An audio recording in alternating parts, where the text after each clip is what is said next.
Hello guys, आज मैं आपको 3 सॉल्यूशंस बताऊंगा जिससे आपकी हाई पिंग या फिर स्लो इंटरनेट की प्रॉब्लम 100% लाइफ टाइम के लिए सॉल्व हो जाएगी।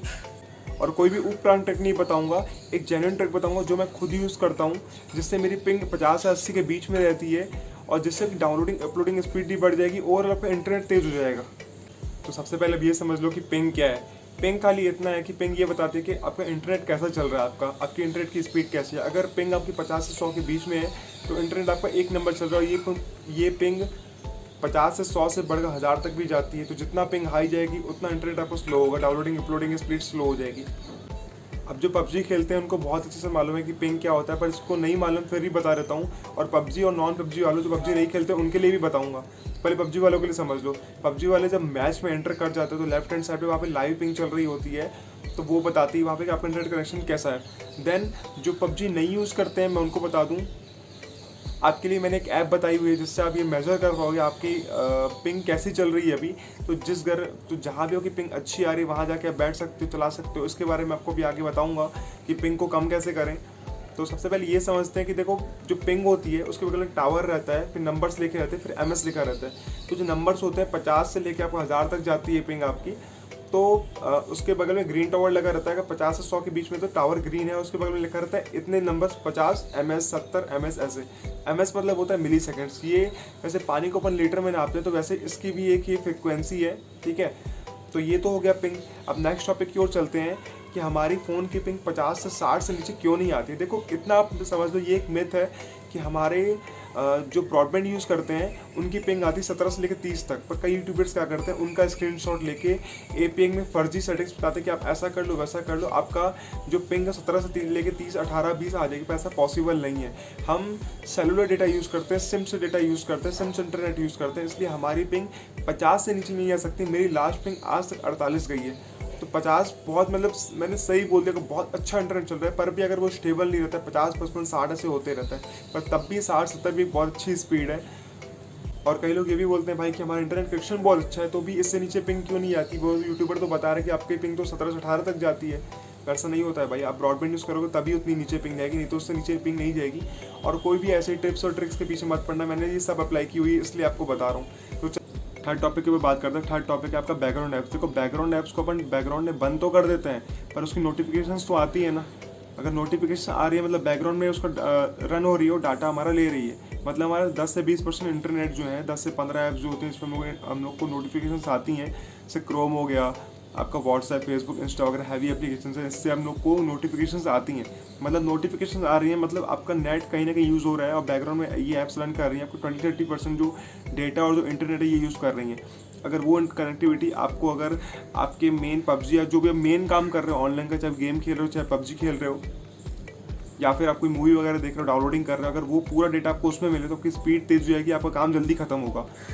तो अगर आप नोटिफिकेशंस को भी बंद कर देते हो तो सॉल्यूशन यहाँ नहीं निकलेगा। देखो, अगर नोटिफिकेशन तो बंद तो कर रहे हो पर ऐप तो रन कर रही है बैकग्राउंड में, भले ही उसमें नोटिफिकेशन आपको शो नहीं करेगा पर आ तो रही है ना। तो उसको परमानेंट सॉल्यूशन क्या है? परमानेंट सॉल्यूशन देखो ये कि आप ऐप परमिशन में जाओ, वहाँ पे जाके इसमें बैकग्राउंड डेटा होता है उसको आप बैन कर दो। एक एक ऐप का जाके जो भी 10-15 ऐप है उसको बंद कर दो, तो आपको 10 से 20% 30% जो कनेक्टिविटी है वो पूरा आपको आपके मेन काम में मिलेगा आपको।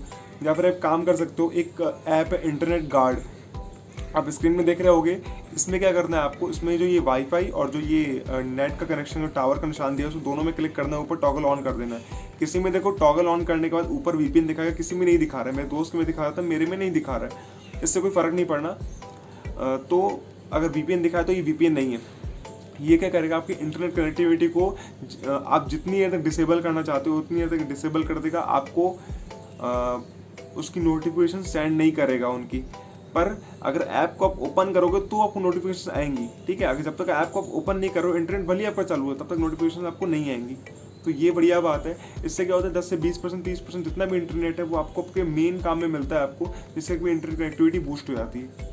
जब भी आपका इंटरनेट का काम खत्म हो जाए तो इसको वापस इनेबल कर दो, आपको नोटिफिकेशन आने लगेंगी। यदि आपके पास, या फिर आपके पास एक ऐप को इंस्टॉल करने का भी स्टोरेज नहीं है, अगर किसी के पास नहीं होता, दिक्कत जाती है, तो आप एक एक ऐप को जाके वहाँ पे बंद कर सकते हो, कोई दिक्कत नहीं है उसमें। तो चलते अब अपने फोर्थ टॉपिक की ओर। ये मेन टॉपिक है, देखो पिंग को कम कैसे करें। एक चीज़ आप समझ लो, जब आप घर के नीचे बैठते हो तो जैसे सिग्नल्स आते हैं ना, तो सिग्नल्स घर की दीवारों को पार करते हुए आते हैं। सिग्नल्स घर की दीवारों को पार करके आते हैं तो वो वीक हो जाते हैं, जिससे क्या नीचे इंटरनेट हमको कम आता है। और जैसे ही आप छत में ऊपर जाते जाओगे, अब देखो हर चीज़ का अलग अलग रहता है। किसी के नीचे कमरे में बढ़िया इंटरनेट आता है, किसी के बीच कमरे में नहीं आता, किसी की छत में बहुत बढ़िया आता है। अब देखा होगा आपने, जितने भी DTH सर्विस सेटअप बॉक्स वगैरह हैं वो सब छत में लगाए जाते हैं। उनके एंटीना क्यों लगाए जाते हैं? क्योंकि जो सिग्नल्स होते हैं वो उनके बीच कोई रुकावट नहीं आनी चाहिए। सिग्नल्स के बीच में अगर रुकावट आएंगी तो वो सिग्नल वीक हो जाते हैं, ठीक है। इसलिए कहीं पे FM रेडियो को टावर आता है, कहीं पे बहुत कम आता है, कहीं पे घर घर करता है। वो इसलिए घर घर करता है कि वो सिग्नल वीक हो जा रहा है, डायरेक्ट कनेक्ट नहीं हो रहा है आपके मोबाइल से, ठीक है। बीच में कोई ना कोई चीज़ आ रही है। तो उसमें आप क्या कर सकते हो? तो उसमें आप क्या कर सकते हो, आप एक काम करो। देखो मैं दोनों के लिए बताऊंगा, पहले PUBG वालों के लिए बताऊंगा, देन जो नॉन PUBG वालों के लिए बताऊंगा, जो PUBG यूज़ नहीं करते।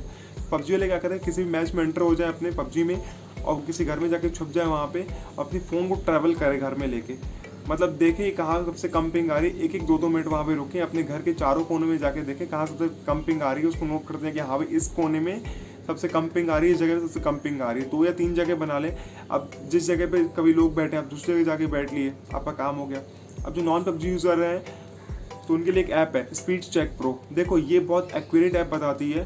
तो इससे क्या कर सकते हो आपने 5-6 जगह जाके इसको आप टेस्ट कर सकते हो। उसको टेस्ट कैसे करोगे, स्क्रीन में आपको आ रहा होगा।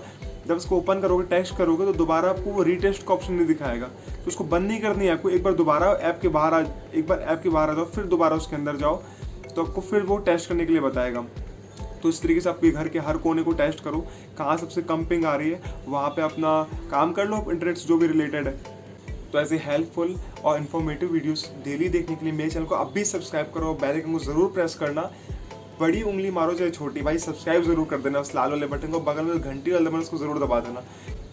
तो मिलता हूँ कल किसी नई वीडियो के साथ, तब तक के लिए गुड बाय।